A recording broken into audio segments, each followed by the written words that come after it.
안녕하세요. 반갑습니다. 조금 전에 소개받은 김기환입니다. 먼저 오늘 아마 제가 이 자리에 있는 이유가 그동안 두 번에 걸친 우리 고속철도 기술 개발 사업을 성공적으로 이끌었기 때문에 오늘 이런 자리에 있지 않나라는 생각인데요. 그래서 제가 오늘 여러분들에게 말씀을 드리기 전에 실질적으로 그동안에 있었던 일들을 조금 정리를 해가지고 봤습니다. 오늘 전체 보니까 한 15분 정도 제가 얘기를 할 수 있는 시간이 있더라고요. 그래서 한 12장, 13장 정도를 요약을 해왔습니다. 오늘 오면서 생각해 보니까 저희들 고속철도 실질적으로 프랑스하고 기술 이전 계약을 맺은 이후로 딱 정확하게 30주년입니다. 1994년 8월에 맺었으니까요. 지금 30주년이고, 그 다음에 우리가 경부 고속철도를 개통한 지 벌써 20주년이 지났습니다. 그래서 정말 이 뜻깊은 기간 동안에 저도 R&D를 하면서도 꽤 많이 이 해외 진출에 대해 가지고 고민도 많이 하고, 특히 첫 번째로 제가 막 고속철도의 해외 진출에 대해서 전수를 받은 것은 저 앞에 계시는 우리 송다로 회장님께서 플로리다의 고속철도 건설을 위해서 노력한 것이 제가 했던 첫 번째 해외 진출에 였었고요. 그 다음이 터키, 이렇게 세워보니까 이번이 5번째로 해외 진출에 정말 성공을 하셨더라고요. 그래서 정말 이 자리를 빌어서 다시 한번 그동안 노력해 주신 해외 진출을 위해서 노력해 주신 기업이나 뭐 산학연 관 할 것 없이 관계되시는 모든 분들께 정말 다시 한 번 더 감사의 말씀을 먼저 올립니다.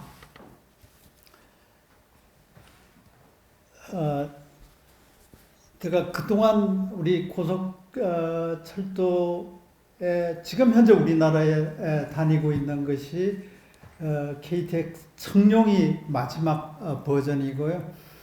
아마 이번에 우즈베키스탄에 들어가는 것은 EMU 260, 처음에 명칭이 EMU 250이었죠.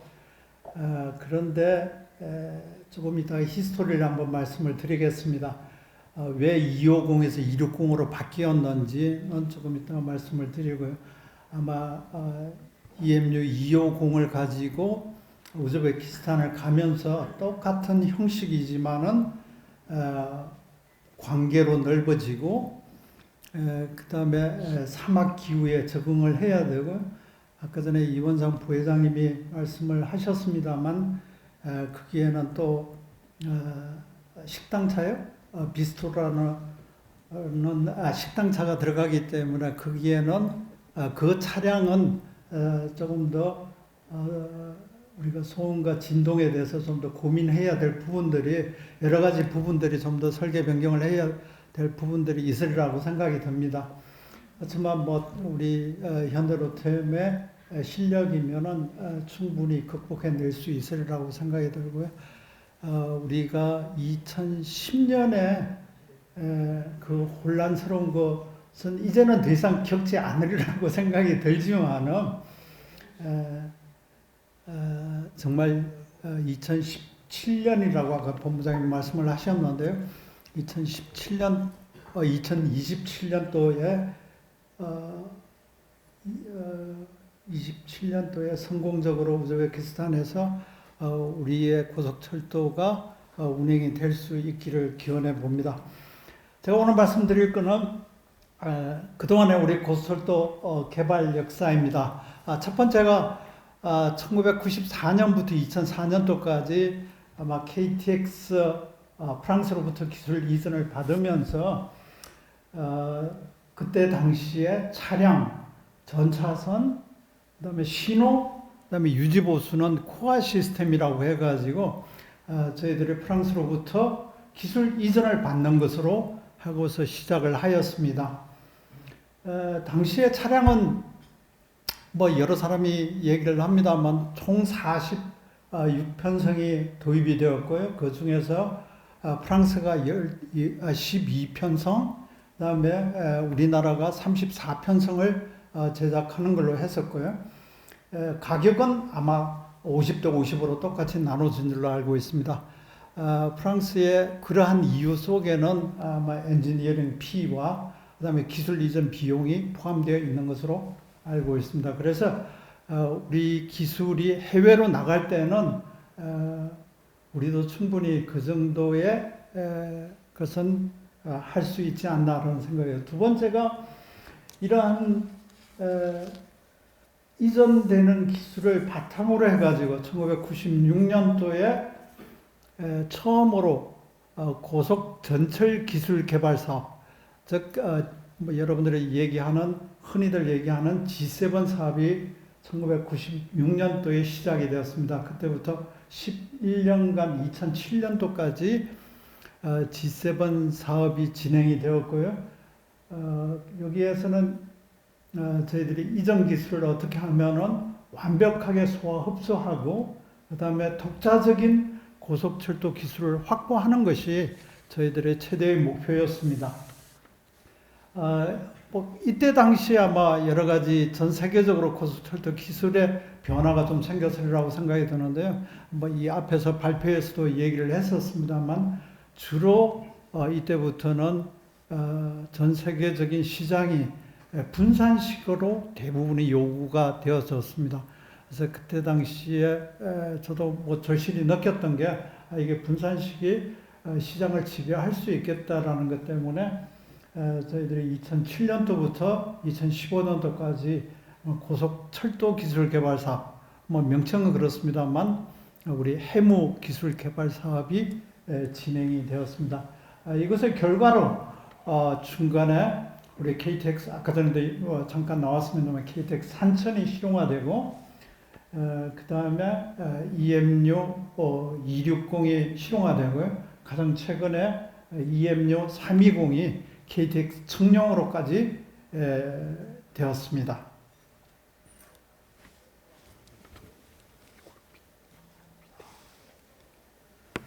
앞에서 설명을 드렸던 것을 아주 다시 간단하게 말씀을 드리도록 하겠습니다. 저희들 고속 전철 G7 기술 개발 사업입니다. 이 사업을 만드신 분은 오늘 이 자리에 계시네요. 저 앞에 있는 송다로 학회장님께서 1996년 이전에 아마 이 사업을 당시에 산업자원부하고 참 치열한 투쟁 끝에 국토교통부 사업으로 당시 국토교통부 사업으로서 건설교통부죠. 사업으로서 만들게 되었고요. 그래서 말씀드린 것처럼 이전 기술을 100% 이제 국산화하는 내용이었고요. 그래서 되도록이면은 이거는 우리가 정말 전 세계적으로 고속철도에 우리도 기술 자립을 했다는 것을 좀 보여주자 그러는데 최대의 목표가 있었고요. 저희들 7량 1편성의 차량을 만들어 가지고 350km까지 저희들이 시운전을 마쳤습니다. 뭐 여기에 들어가는 뭐 여러 가지 에피소드 많이 있습니다만 좀 참 힘들었던 이유 중에 이 열차 개발 사업에 제가 기억하기로는 딱 두 가지가 있는데요. 아마 여러분도 다 아시리라고 생각이 드는데 97년도부터 우리나라가 IMF가 시작이 되었습니다. 그래서 저희들이 1단계, 2단계로 나눠서 하는데 1999년도 7월 1일부로 지금 현재 현대 로템이 당시에 3사로 나눠져 있었는데 7월 1일부로 아마 통합이 되면서 당시에 코러스라는 이름 명칭으로 3사가 통합이 되었습니다. 그러니까 현대 전공, 그 다음에 한진중공업, 대우중공업의 철도 차량 파트들이 1999년 7월 1일부로 전체가 한 회사로 만들어졌던 거죠. 그러다 보니까 초대 코러스 사장님으로 오신 분이 더 이상은 R&D를 할 수 있는 여력이 없다. 즉 IMF 때문에 더 이상 우리가 할 수가 없다라는 것 때문에 정말 지루하게 제가 가서 참 얘기한 적이 있었는데요. 자칫 잘못하면은 저희들 전체 사업 자체가 위기에 봉착할 수도 있었지 않나라는 생각이고요. 두 번째는 저희들이 참 이 사업을 진행하면서 외부로부터 가장 많은 공격이 우리나라뿐만 아니라 외국 사람들도 그 얘기를 하더라고요.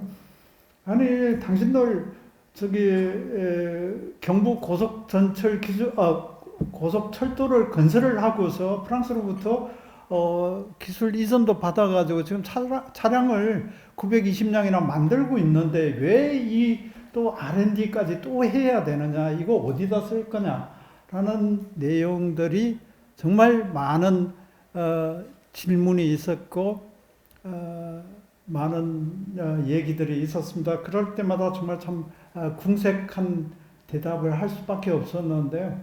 정말 R&D라는 게 좀 그렇지 않나라는 생각이, 그게 시장성을 정확하게 가지고 예측을 하고서 우리가 할 수 있는 부분은 조금 힘들었지 않나라는 지나간 생각을 좀 해봅니다.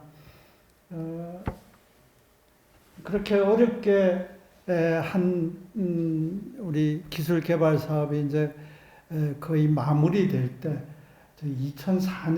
2004년도부터 아주 좋은 국가 프로그램이 생긴 게 당시에 G7 사업에 18개 사업이 있었는데 이 사업이 종료되면서 어떻게 하면 실용화가 되지 않은 것들에 대해 가지고는 실용화를 시킬 수 있는 아주 거대한 R&D가 지속이 되었었는데 2005년도에 저희들 물론 그걸 준비를 하고 있었는데 우리 G7 열차는 당시에 2005년도부터 철도공사가 준비하고 있던 실용화 사업, 바로 실용화로 넘어가는, 상용화로 넘어가는 과정을 밟게 되었습니다. 그래서 KTX 산천은 실질적으로 2006년도에 계약이 되어가지고 2010년도에 첫 번째 운행을 하게 되었습니다. 처음에 우리 가장 어려웠던 것이 이 KTX 산천이 영업 운행을 하고 나서 굉장히 어려웠던 게 초기 고장이 KTX보다도 월등히 더 많이 일어나가지고 정말 온갖 언론과 언론의 질타를 다 받았었는데 그래도 정말 참 현장에 계신 분들 훌륭하게 잘 마무리를 지어 주셔가지고 지금 현재는 아까 전에 말씀드린 것처럼 호남선, 원강선 기타 등등 해가지고 전체 710량이 지금 운행되고 있습니다.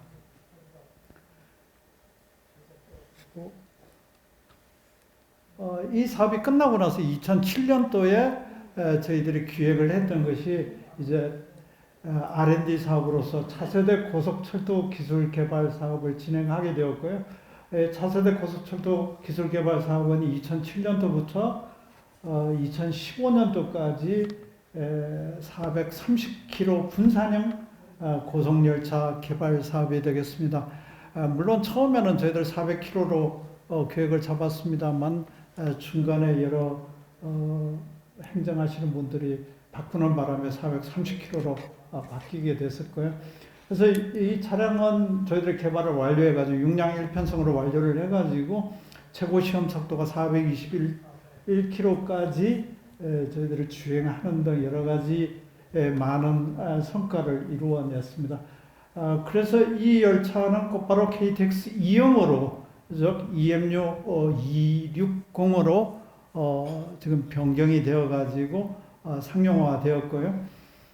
상용화 된 것은 이제 제가 저쪽에 잘 안 보이는데 2020년인가요?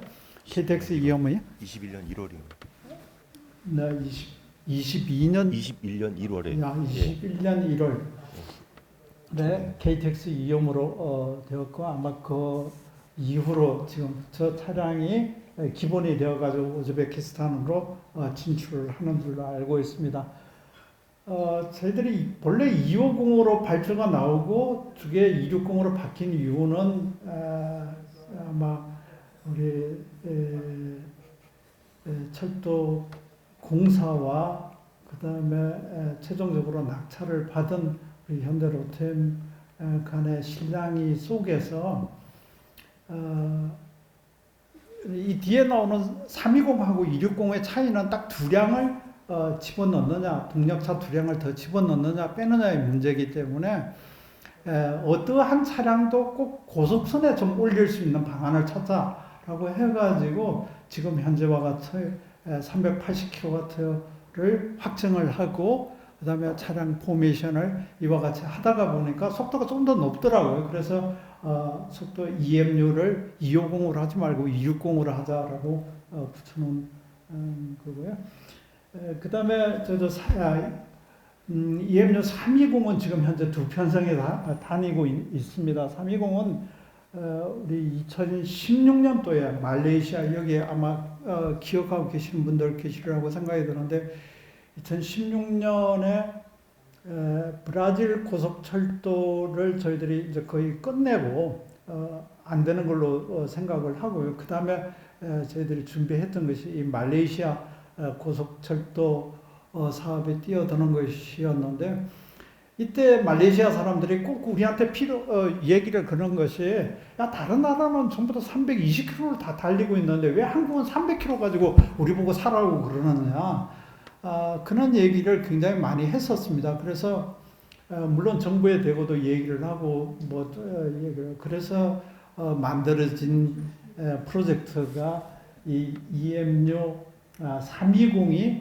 처음으로 발주를 그러니까 2016년 6월 달인가에 우리가 EMU 260을 발주를 하고 그해 마지막 12월 달에 저 320을 발주를 하게 되었던 거죠. 그래서 현재는 아마 거의 우리 경부 고속 라인에 주된 차량이 가장 많이 지금 현재 고속철도 중에서 발주된 차량이 EMU 320이 지금 발주되어 가지고 제작 중인 걸로 알고 있습니다. 조금 아쉬운 것은 우리 선로에서 320km로 진짜로 정말로 좀 다닐 수 있는 구간을 만들어 가지고 320km로 조금 더 시간 단축을 하고 그러면 참 좋은데 지금 현재는 똑같이 그냥 305km로 최고 속도는 305km밖에 안 되기 때문에 다른 열차 속에서 똑같은 스케줄로 다니다가 보니까 KTX 1이나 EMU 320이나 아무런 차별을 지금 못 느끼고 있으리라고 생각이 듭니다. 두 번째는 제가 이런 노력을 하면서 정말 답답한 점도 많이 느꼈고 앞으로 우리가 좀 더 노력을 해야 될 부분들도 많이 있다라고 생각이 듭니다. 그래서 그런 부분을 제가 한 4가지 정도로 좀 추려봤는데 첫 번째가 우리 경량화 노력입니다. 경량화를 하기 위해 가지고는 크게 2가지가 편성의 전체 중량을 어떻게 줄이는지 그 다음에 두 번째는 축중을 어떻게 줄이는지에 문제가 봉착을 하리라고 생각이 드는데 지금 우리가 EMU를 개발을 했습니다만 지금 현재 개발된 EMU는 유니트가 두 량의 하나의 유니트로 되어 있어요. 그런데 신간센의 히스토리를 보면은 이걸 축중을 줄이기 위해 편성 중량을 줄이기 위해 가지고 지금은 3량, 4량 한 유닛으로 바뀌고 있어요. 그래서 우리도 조금 더 여러 가지 고민을 좀 더 해야 될 부분이지 않나라는 생각이고요. 잘 아시겠지만은 지금 SIC 소자라든지 여러 가지 경량화를 위해 가지고 전 세계적으로 지금 노력하는 부분들은 여러분도 아시리라고 생각이 들고요. 그래서 생략하도록 하겠습니다. 두 번째는 소음 진동 문제입니다. 정말 우리 EMU 260을 개통하고 나서 많은 소음 진동 문제 때문에 많이들 얘기들 많이들 나오고요. 그 다음에 특히 320도 마찬가지입니다. 그래서 2016년도부터 시작을 했지만 이제서나 제대로 다닐 수 있게끔 된 동기는 정말 EMU를 가면은 소음과 진동 부분에 훨씬 더 취약하다는 걸 누구보다도 더 많이 알고 있었어요. 그럼에도 불구하고 그걸 제대로 우리가 대처하지 못했다고 하는 것은 한쪽으로 보면은 실력이 아직도 모자란다는 거고요. 한쪽으로 보면은 우리가 조금 간과한 부분도 있지 않나라는 생각입니다. 그래서 이런 부분은 정말 지속적으로 여러분들 잘 아시겠지만은 공력 소음 같은 경우는 일본 같은 경우는 어떻게 지금 현재 준비를 하고 있는지는 잘 아시잖아요. 그 다음에 위에 이런 요철 부분을 없애기 위해 가지고 지금 벨라로나 E6계, E5계에서는 아예 그냥 평평하게 지금 다 바뀌고 있는 상태입니다. 그래서 우리도 조금 더 노력을 많이 해야 될 부분이라고 생각이 듭니다. 그다음에 세 번째로 열차 저항 부분입니다. 조금 전에 제가 말씀을 드렸습니다만 뭐 이 부분은 대차 커브나 우리 왼쪽에 보이는 열차 위에 블럭블럭 튀어나온 부분, 그다음 판토그래프에 있는 부분들은 어떤 식으로든 이 다음번에는 우리가 좀 없애가는 방향으로 고민을 해야지 이러한 저항 부분을 훨씬 더 낮출 수. 최근 자료에 보면은 8,000kW를 가지고 320km를 달리고 있습니다. 우리는 9,200을 가지고 320을 달리고 있어요. 그럼 결국은 에너지 소비가 우리가 더 클 수밖에 없는 거죠. 이런 부분은 우리가 여기 계시는 같이 엔지니어들이 좀 더 고민을 해야 될 부분이고요. 조금 더 많은 부분이라고 생각이 듭니다. 다음 마지막으로 에너지 효율 부분입니다. 뭐 앞에 부분들하고 다 연관되어 있으리라고 생각이 들고요. 특히 여기 아마 우리 최성원 박사가 지금 진행을 하고 있는 인보드 대차라든지 이런 부분들은 특히 이러한 에너지 효율을 더 지극히 높이기 위해 가지고 하는 노력들이라고 생각이 됩니다. 그래서 이런 부분들은 저희들이 조금 더 반영할 수 있는 부분들은 반영을 좀 했으면 좋겠다는 생각입니다. 마지막입니다.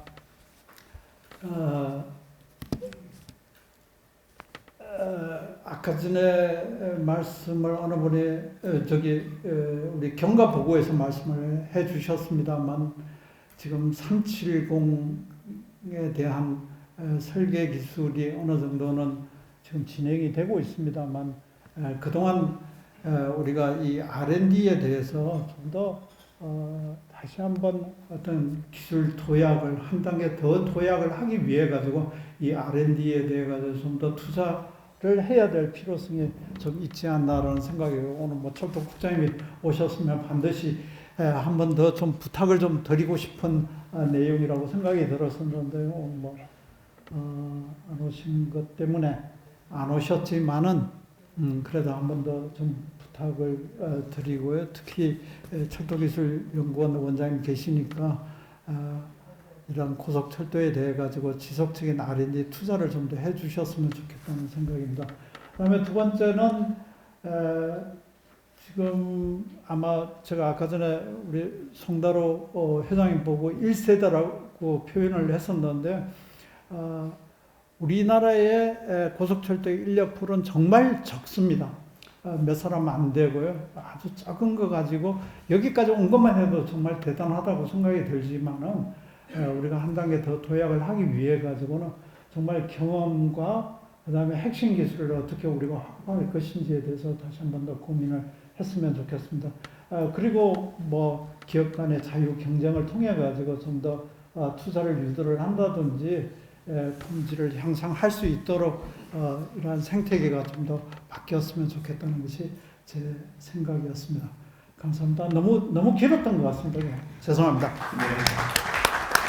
경험이 많으셨던 만큼 하시고 싶으신 말씀 많았을 거라고 충분히 예측이 됩니다.